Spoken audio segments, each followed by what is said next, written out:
Hello there, today's weekly waypoint takes place in Pokemon Legends Arceus. If you're still avoiding spoilers for that, then I didn't really think about it when I was recording it, but this video has a fair few of those spoilers in terms of what my party is made up of and the area that I'm in. So if you just want to keep the audio open in another tab, I won't be talking about those spoilers in this video. My apologies, I didn't really consider that, but here it is, here's my footage. Okay, let's start the video. Hello and welcome to another episode of the Weekly Waypoint. Today, well, I've already said that bit, haven't I, in the spoiler opening. I put a quick poll out on Twitter and I was like, alright, what should we play? Because I'm basically playing two games this week. I'm playing Pokemon Legends Arceus and I'm playing World of Warcraft, which I'll get into in a minute. And poll got 3 votes, which is pretty decent for me, and it was all Pokemon. I was like, you know, in retrospect, I might have expected this, but I'm happy to do gameplay of either. Something I realise I don't do all that much in the Weekly Waypoint is just have gameplay in the background. Like, it doesn't always have to be like a match of something or a run of something. It could just be background gameplay of what I'm doing in an open world at any given point. Although, as you may have guessed from the start of this video, that does run the problem of it could also be spoilers for some people. The only thing about the gameplay I will say is I didn't have any stun items on me, or if I did in my inventory I missed them, so I didn't do any Pokemon stunning in this one. But I did recently realise, and by recently I mean yesterday, just how effective the stuns and lures are when you're out in the open world for getting Pokemon to like you. Also, I'm using berries which are good for curing paralysis. Probably not the best berry to be using as lure because you could use it in a fight, but oh well. I have so much to talk about this week. I guess let's just talk about Pokemon first of all. Again, I'm not going to give any spoilers, but I can't remember where I was with it last week. I'm not sure it was that much further than I am now, but I am at the last boss of the post-game, which is all I'll say about that. Or what I'm assuming is the last boss of a post-game, and it is kicking my ass. I have fought it 3 times, and 3 times I have failed. And so I've kind of just been relegated to doing open world stuff to try and level my party up a bit. And if you look at my Pokemon levels in the corner there, on the right there even, I'm probably safe to go up against that boss again. But I'm kind of holding off because I don't want the game to end. I know there's still plenty of game to play afterwards, like open world stuff, like completing the Pokedex, and I probably will be playing this game for months and months to come, on and off, but I don't want the I guess it's not the story to end, because this game's not huge on its story, but you know what I mean. There's just like, I talked about it at the end of Final Fantasy XIV as well, there's like a feeling to when you're playing in an open world post game, and it's like, you know, you're not talking to any of the characters anymore, the story's over, it feels like something's missing, and I don't want that for this game. But yeah, I'm almost done with Pokemon Legends Arceus, and to be honest, after failing 3 times I almost kind of just gave up then and there and was like, I guess I'll do it another time. But then I thought I wouldn't be able to post it on how long to beat, because I haven't done a, you know, any percent time. It's going to be like a any and extra percent time. So yeah, I kind of want to put it on how long to beat and say that I beat this game, even though I've already technically beaten it because I've seen credits, but you know what I mean. Shall we talk about World of Warcraft? I got a 6-month sub to World of Warcraft. Oops. No, I'm not saying oops. That was just, I have decided I'm back in WoW for a bit, but I'm gonna try and kind of stick in it for a while. There is so much I love doing in that game in terms of like alternate characters and stuff, and Reese is playing at the same time as well now, and I can always play Burning Crusade Classic as well, which I fell off of playing for very obvious reasons sometime in summer of last year. Oh boy.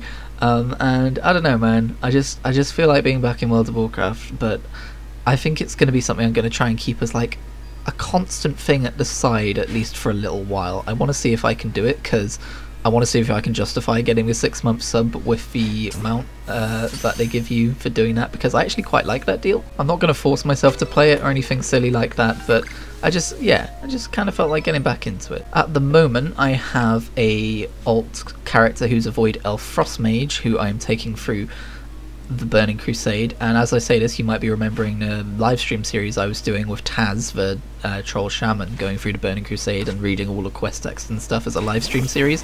That's not technically cancelled, still on hiatus, still feel like going back and doing that. He's going to be, the Horde is where I'm going to be doing all of that stuff if I do go back to it.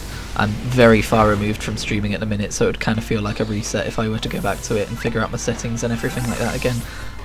But yeah, Besides that, I'm going to do a different series for each character. So you're going to be seeing the Travels of Arceus, and that's going to be his 1 through 50 experience in Outland. And then the next character is going to be the Travels of that character, and it's going to be them probably in Outland again, because as it turns out, you get XP even without using heirlooms or without doing dungeons or doing any extra XP gain things. Just naturally at the rate you gain XP, you kind of need 2 characters to see all the zones, so I'm probably going to do that. I might do the second Outland character at a later date, just because Outland questing is it's not as refined as later in the game, let's just put it that way. I already have a Travels of Arceus episode edited and I believe uploaded, but you're probably not going to see it for a while. I've got a World of Warcraft video scheduled, just an Adventures in Shadowlands video scheduled, and it's in March, so it's probably going to have to come after that. Actually, I think I've got 2, so it's going to, yeah, it'll be around in March basically when that starts coming out. I'm very hesitant to have too much of the same content on this channel, which is why I only do 1 episode of Adventures in AO0 a week, and the other episode of the week is kind of scheduled to be a different thing every week.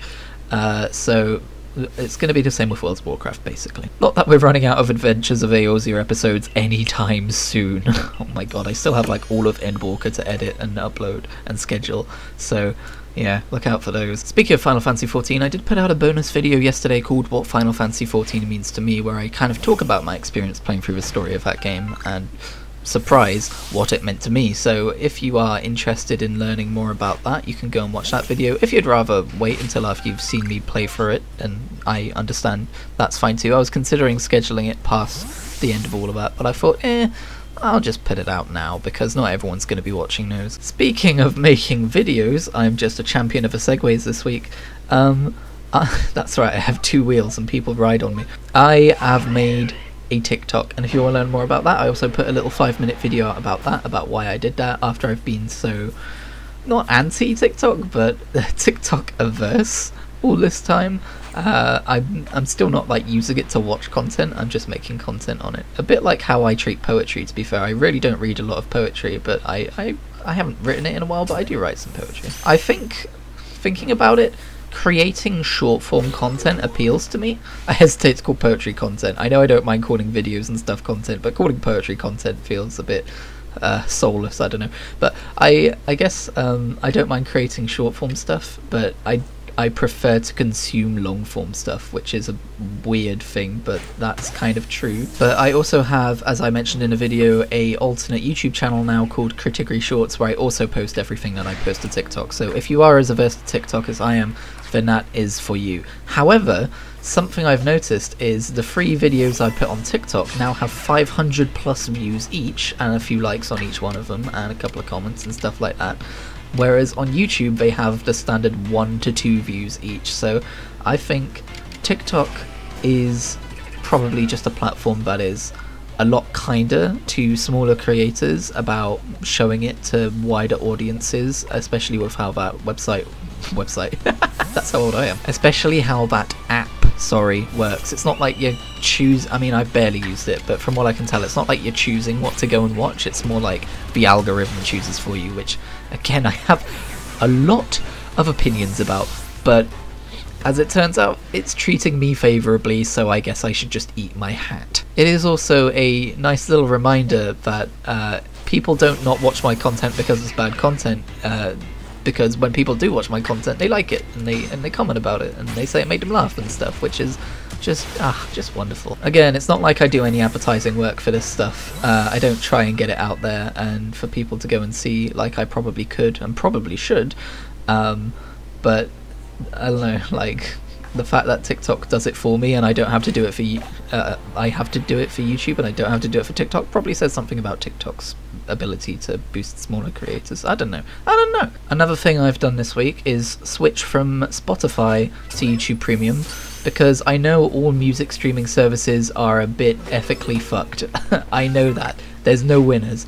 But Spotify seems to be a little bit more ethically corrupt than the rest of them, especially with how they're hosting Joe Rogan and stuff now. It's not something I necessarily have an extremely strong opinion on, but it is something that I thought I have the power to stop giving them money, so I'm going to stop giving them money. gonna get YouTube Premium instead. And I know you're probably sick of hearing about YouTube Premium, I certainly fucking was, but as it turns out, YouTube Premium's not a bad service so far. They don't have all the songs. I know YouTube Music is also a separate thing you can get for like £2 a month less, but fuck it. That's how I make my life decision. YouTube Music doesn't necessarily have everything I want. When I was kind of transferring my Multiversal Melodies playlist of all my soundtracks that I like over, and we'll talk more about that in a second, they don't have any soundtracks for World of Warcraft or Final Fantasy XIV, and there were a couple other bits and bobs, but those were the main ones, and I was sad to see that. But also, I think it's public on my profile. If you go and look on my profile, you'll notice there is no Multiversal Melodies playlist. There's a Multiversal Multitudes playlist, and the reason for that is going through and all manually, because it's the only way to do it, manually adding every track from my Spotify soundtrack to my YouTube soundtrack, like searching for it and finding it and adding it, would take a monumental amount of time. And as much as I love making soundtracks, much as I love making playlists, sorry, I just don't care about it quite enough to spend days on it. So instead I just went through every album, or most of the albums that are on there, and added the entire album of each one on there, which in some respects may be a better way of doing it, because then it's not limited to just what I enjoyed listening to at the time. The reason I never did it that way previously is because there's probably loads of tracks that I don't like, or tracks that are like 30 seconds long, because they're like, oh, this is a sound that it makes when you die, because in some games they do that, or something like that. But so it's less curated, it's a bit more rough around the edges, but that could make it more interesting to play on shuffle. Who knows? I'm not all that cut up about it, to be perfectly honest. It's going to take a little while to get used to using YouTube Music instead of Spotify, I think, but I think it'll be fine. Plus, I haven't looked yet, but I'm sure there's a few things on YouTube Music that are not on Spotify. Or I could add, because it makes it a YouTube video playlist as well, I could add the unofficially uploaded versions of those soundtracks by users to it, and then just listen to that Multiversal Multitudes playlist with my screen off in YouTube instead of YouTube Music, because YouTube Music doesn't let you have I assume videos that have had copyright strikes. You can't listen to those in YouTube Music, but you can listen to them in YouTube with your screen off, so I think the only thing that changes there is the amount of data that you're streaming, because unfortunately it still streams the video data. But I've got a good data contract, so that shouldn't be too much of an issue. What else did I want to talk about? I've been reading the Dragon Ball manga on and off for a couple of months now, to be honest, through the Shonen Jump freaking app, which is amazing, by the way. You should go check it out. And because, like, Dragon Ball is like this series everyone's fucking seen, or Dragon Ball Z specifically is an anime everyone's seen, and I never experienced it. So instead of doing what most people do and go and watch the anime, which I did try once, I got a couple episodes in, I decided to read the manga instead, because I have those resources available to me through this £2 a month subscription. And Dragon Ball, the manga, takes a while to get interesting. The tone is, you know, very childish in ways. The pervy old man is way too strong. The pervy old man vibes, I guess, are way too strong in the first few issues. I have more to say about that when I do a thoughts on about it. But when you get to around issue 100, and trust me, the manga's charm does keep you there until then. It's not something you have to wade through. When you get to the point where Piccolo shows up, the tone shifts a little bit and it gets a little bit more interesting. And I'm finally at the point where I don't want to put it down before I go to sleep, you know, I want to keep reading it. So I think that's a good sign. So who knows, I might turn into a big Dragon Ball Z fan in the next few months. If there's any manga on that service, by the way, that you recommend to me, please let me know in the comments. And the other thing I'll throw in quickly before the end of this video without any spoilers is I finally watched Shang-Chi last night. I finally took the time to go and watch a movie. Because I'm terrible at watching movies. Not because my attention span's bad, but because I can't be asked to, like, set aside the time to watch a movie, if you know what I mean. I'm not one of those people who's just on their phone throughout the entire movie. I do concentrate on the movie. But Shang-Chi is a brilliant movie. The action scenes are weirdly light compared to other Marvel movies. I don't quite know how else to put it. Like, it doesn't feel like there's a lot of impact. It feels very floaty, but it works. It's very good. Again, the tone, I would say, is similar in a way. It's very light-hearted for a long time, despite some pretty dark subject matter at times. So, yeah, but the fight scenes are amazing, and the way that guy fights with the... I nearly said the Dragon Balls. The way that guy fights with the rings is like nothing I've ever seen before, and I'm really excited to see more in sequels and stuff. So yeah, it's a good movie, and you should go and watch it if you haven't done so already, and don't leave it for months for no reason like I did. I'm going to be watching The Eternals next, which I've been told by a fair few people is awful, but I've also been told by another friend is fine, and he doesn't know what everyone's complaining about, and as someone who's easily pleased, I'm sure I'll probably find it fine too. I know I'm easily pleased, okay? I enjoyed Rise of Skywalker. Like, it has its issues, I wish it had been something else, but in the moment I was just like, this is a fun movie. Crikey, that was a lot of topics this week, wasn't it? Did I talk about everything I wanted to talk about? Probably. I'm now considering what game to play next, because as much as I'm enjoying Pokemon Legends Arceus and World of Warcraft, I'm about to finish the main story, post-game story of Pokemon, so I'll probably be slowing down on that. And also, I'm kind of playing 2 open world games, and I kind of want to mix it up a bit.